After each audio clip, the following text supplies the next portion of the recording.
Ito guys, pag-usapan lang natin ang breaking news. Ayon kasi sa balita, shocking, Daniel Padilla tumino kay Kyla Estrada.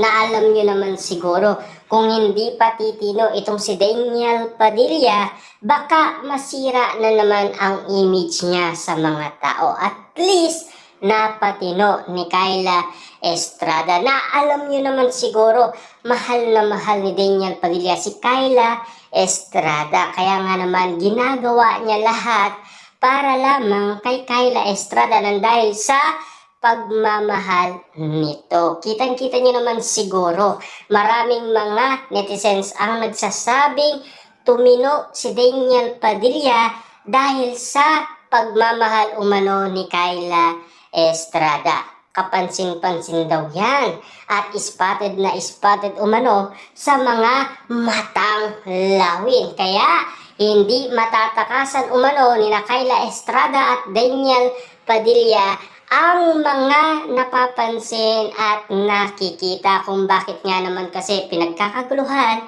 pinagpepestaan ng karamihan. Subalit, hanggang ngayon kasi may mga iilan na bumabatikos pa rin kay Daniel Padilla.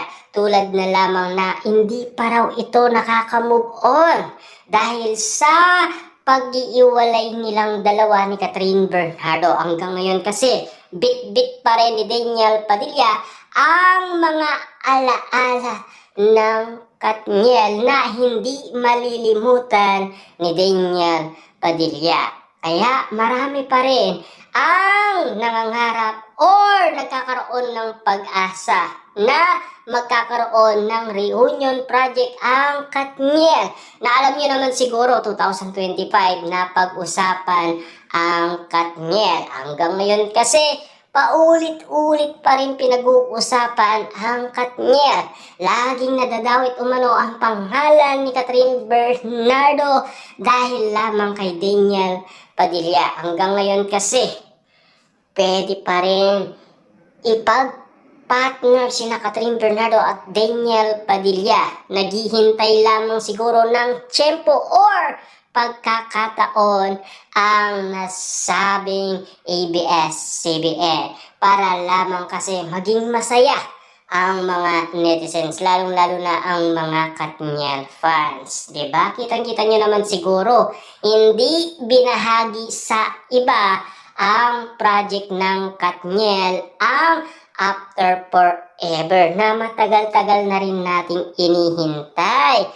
Siyempre, alam nyo naman siguro, matagal-tagal na rin gustong makita ng mga iba't ibang mga netizens sina Catherine Bernardo at Daniel Padilla sa paggawa ng movie at teleserye. Pwede pa kaya yun? Siyempre, alam nyo naman siguro, gustong-gusto yon ng iba. Kasi alam nyo naman siguro, gustong-gusto rin yun ni Catherine Bernardo. Siyempre, 2025, ayon kasi sa ABS-CBN, nagkaroon ng collaboration project ang Katniel. Di lang natin alam kung bakit hindi pa nangyayari.